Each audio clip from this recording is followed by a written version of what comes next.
Hello everybody, my name is Jacob from the Dry Paint Pot and welcome back to Hobby Mistakes, the show where I make all the mistakes with my models so you don't have to. Now today's episode is going to talk all about my favorite and least favorite basing materials, and I'm also going to be covering my upcoming giveaway, so stick around.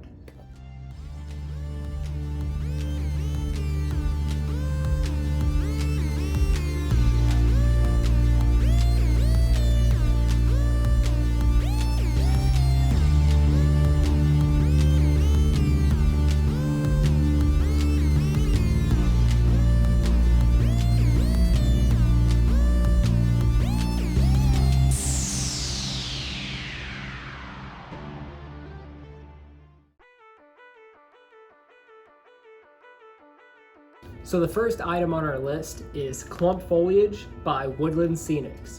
Now, I have a bit of a love-hate relationship with Woodland Scenics, but we'll be getting into that a little later. This bag was given to me over 2 years ago, and I still have a ton of what looks like fake weed.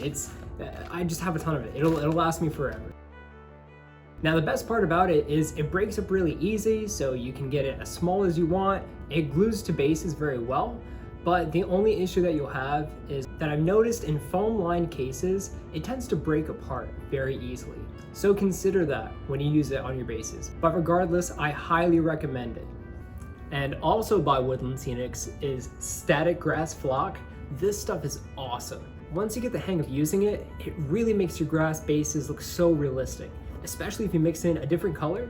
Now, I ordered this off of eBay, so I don't think it's the same brand, but it's pretty much the same exact stuff. But I definitely suggest getting 2 different colors at least and then mixing them up on your base because it's just gonna look awesome. Next, we're gonna look at Army Painter's Battlefields Grass Green. Now, this stuff is really cool. It's definitely different than the Static Grass because instead of being light and fluffy, it's very coarse and gritty. So it gives a really good turf look to your bases. And this was actually the first piece of basing material that I purchased when I started making my bases because I heard that it was really easy to use and I'm glad that I did. Now the only thing that I have to warn you about is if you use this with super glue, it's going to melt. And I didn't know that when I first started using it, so I put a big fat glob of glue on the base. I threw a bunch of the grass down and it started getting all brown and hot, so beware. And by JTT Scenery, I have daisies and I have landscape detail. Now this stuff is really fun to use. Starting with the daisies, I mean, they're super easy. You just pluck them right out and you put them wherever you want on the base, glue them down, or if you're using some kind of clay or corkboard, you can just push it right in there. I would add a little super glue just so it never pops out. But besides that, you're set. The only issue I've had with this is that the little flowers on there kind of fall off over time. If you have a foam lined carrying case, you might notice that it'll snag on there and rip apart. So if you're just careful with your models, when you're done basing them, it'll be fine. Now, going over to this landscape detail, this stuff is really cool because it's kind of like 3 or 4 different basing materials all put into one sheet. But the only problem with that is it's paper. So when I say paper, all of the basing material is glued down to paper. So you just cut out the piece of paper that you want to put down, glue it to your base, and you're set. But the only issue there is that if you try to glue a model on there, it'll rip the paper. So you really can't glue the model to the base once you're done laying this down.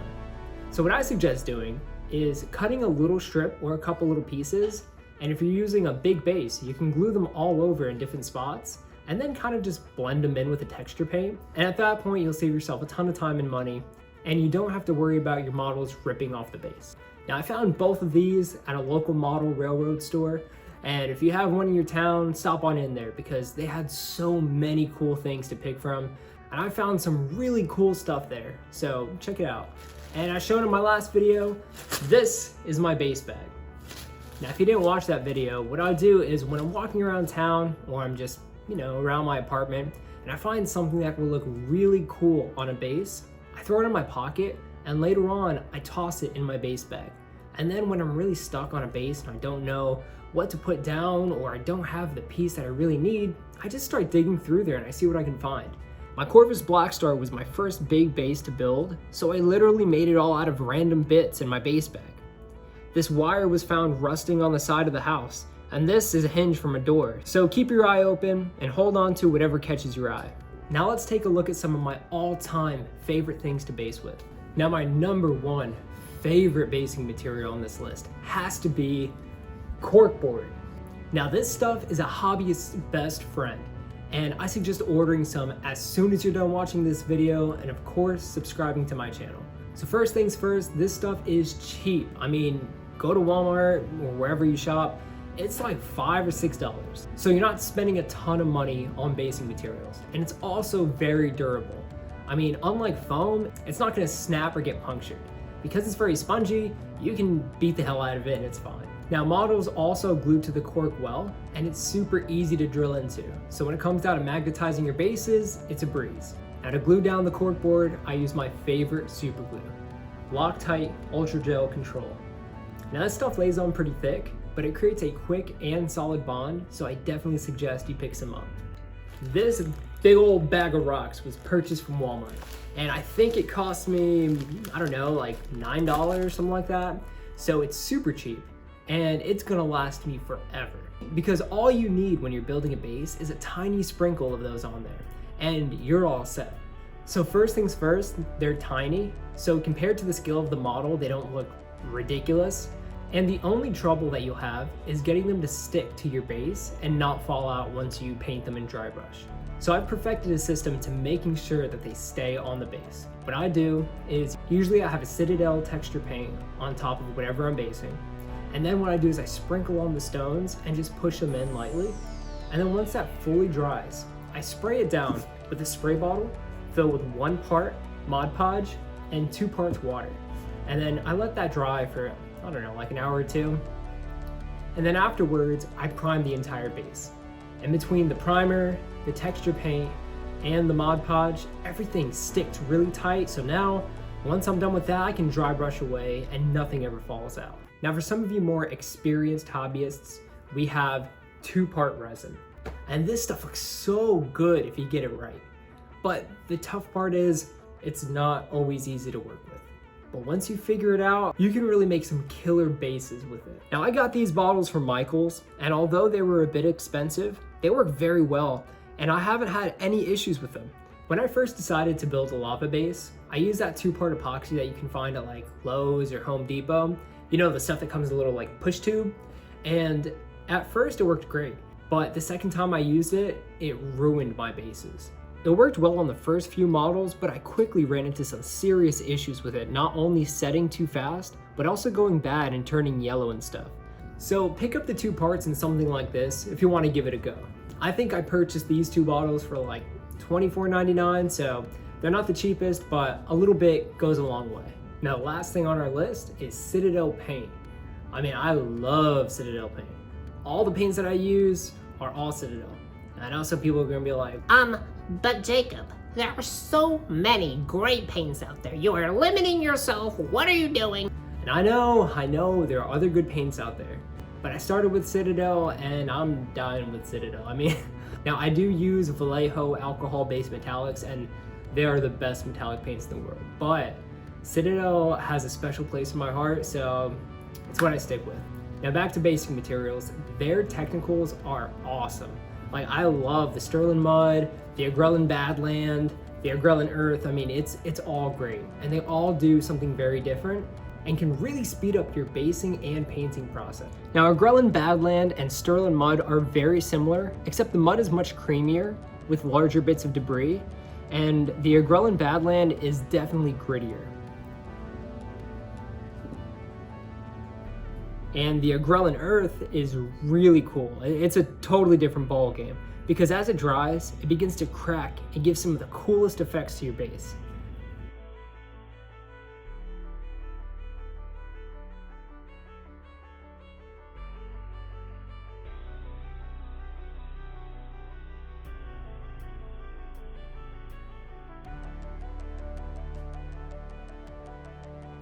Now, many of my early bases with just like a little bit of a Grelin Badland or a little bit of Astro Granite with maybe a couple little rocks or little pieces of grass thrown on there, and I was done. And they still look pretty good, so definitely consider picking some up.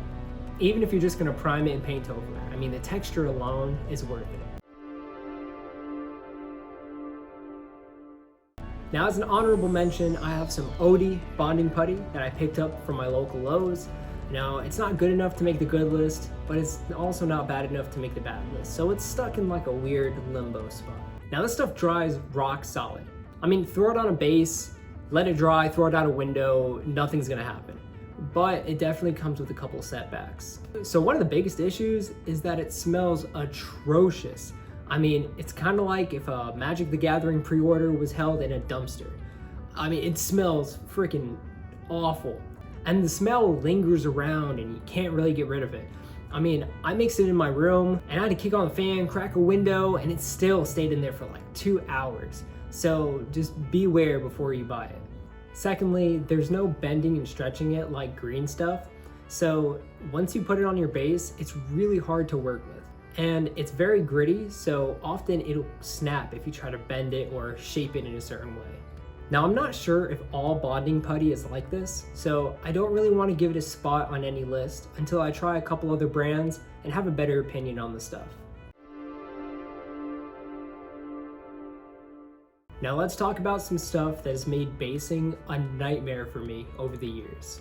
Remember that I said I had a love-hate relationship with Woodland Scenics? Well, this is why. Realistic water. This stuff is the worst. When I ruined those lava bases about a year ago, I didn't even want to mess with 2-part epoxy anymore. I wanted something really easy to use. So I went hunting for something new to try on these bases. Now, realistic water caught my eye because it's non-toxic, you don't have to mix it, and it has very little odor. Now it says minimal shrinkage on the bottle. The minimal shrinkage, my ass. This stuff is awful. First off, it takes forever to harden.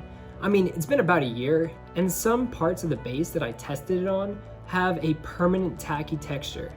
And secondly, I had to keep applying new layers because it's recommended that you only make your layers 1/8 of an inch thick.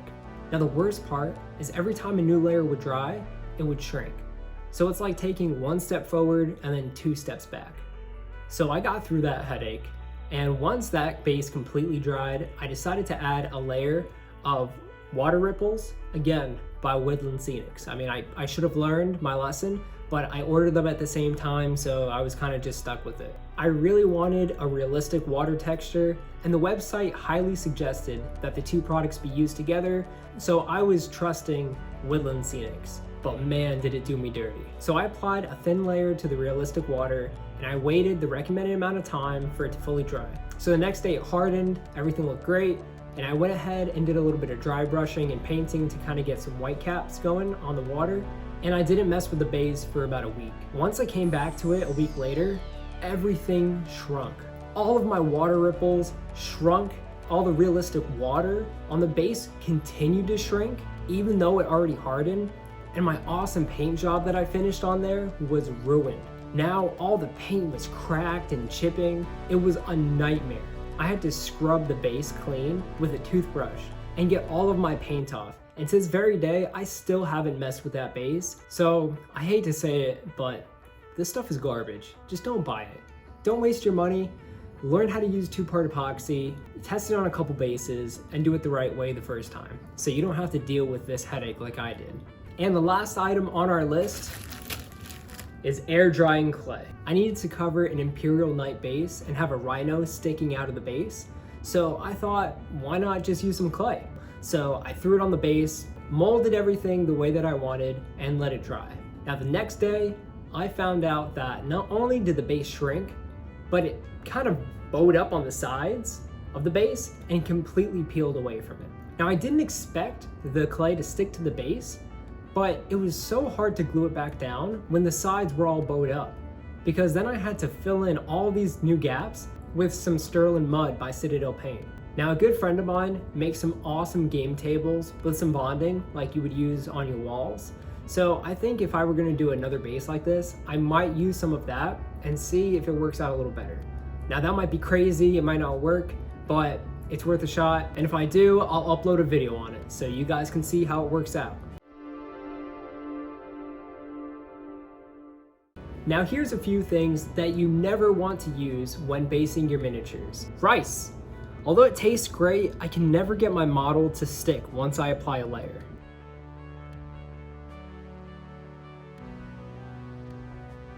Next on our list is hot dogs. Just like the rice, the hot dogs taste and smell amazing, but they put your models at risk of being eaten if you have a pet or a small child in the house, so beware. Jello. The model sticks much better to the Jello than it does the rice, but now I can't get the Jello to glue to the base, so that's an obvious problem. And of course, blue tack. Don't become this guy at your local game store. Once the blue tack hits your base, it permanently curses that model so that it never sees a coat of paint for its entire existence.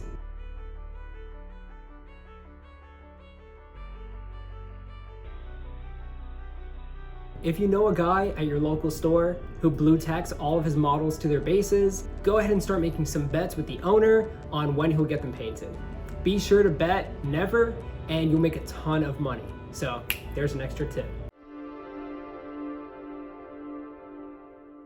So don't forget, corkboard and Citadel paints can be your best friends. Bad epoxy and Woodland Scenics products can f up your bases.